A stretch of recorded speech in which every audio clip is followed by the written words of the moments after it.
চৈত্রের শেষ সূর্যোদয়ের সাথে সাথে শুরু হলো ঐতিহ্যবাহী খনার মেলা। প্রতি বছরের মতো এবারও নেত্রকোনার কেন্দুয়ার প্রত্যন্ত গ্রাম আঙ্গারোয়ায় বসেছে এই মেলার আসর।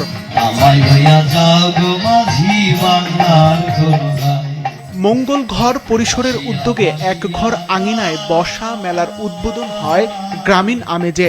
এরপর খনার বচনকে উপজীব্য করে বাঁধা বিশেষ গানের মূর্ছনায় মুখর হয়ে ওঠে মঞ্চ।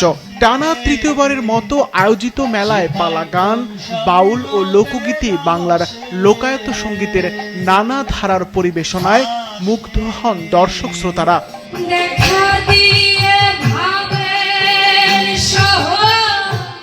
শিশুদের অংশগ্রহণে চিত্রাঙ্কন প্রতিযোগিতা ও কবিতা আবৃত্তি যোগ করেছে ভিন্ন মাত্রা।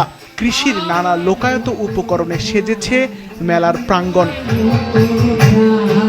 মেলায় আগতরা বলছেন, খনার এই আয়োজন রূপ নিয়েছে মানুষের মিলন মেলায়।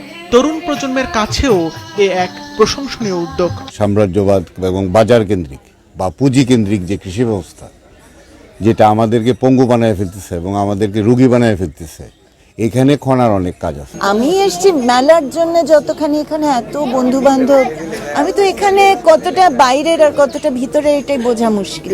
শুধু কৃষি নয়, সমাজ ও জীবন ব্যবস্থাতেও খনার জ্ঞান পথ দেখায় বলছেন দর্শনার্থীরা। আমরা খুঁজেও পাই সেই জায়গাগুলো যে আমাদের যাপিত জীবনে কোথায় কোথায় তার এই বচনগুলো আমাদেরকে একটা সৎ পথে রাখে বা সুন্দর সমাধান দেয়। সারা দেশ থেকে আমাদের বন্ধুরা এসেছেন, বিদেশ থেকে এসেছেন। এটির কারণ হচ্ছে খনার যে শক্তি, সেই শক্তিটা আমাদের নিজস্ব শক্তি, এই মাটির এই হাওয়ার শক্তি। আয়োজকরা জানান, দিন ও রাতভর গানে, কবিতায় ও আলোচনায় তুলে ধরা হচ্ছে খনার বচন ও এর নেপথ্য তথ্য। কৃষি, প্রকৃতি ও জলবায়ু সম্পর্কে সচেতনতা সৃষ্টি এবং নতুন প্রজন্মের কাছে এই জ্ঞান পৌঁছে দেওয়াই মূল লক্ষ্য। মানুষকে মানুষের কাছে নিয়ে আসা, মানুষকে মানুষের নিজের ভূমির কাছে নিয়ে আসা, শ্রমের কাছে নিয়ে আসা, চিন্তার কাছে নিয়ে আসা, ভালোবাসার কাছে নিয়ে আসা, সেজন্য আসলে খনার মেলা।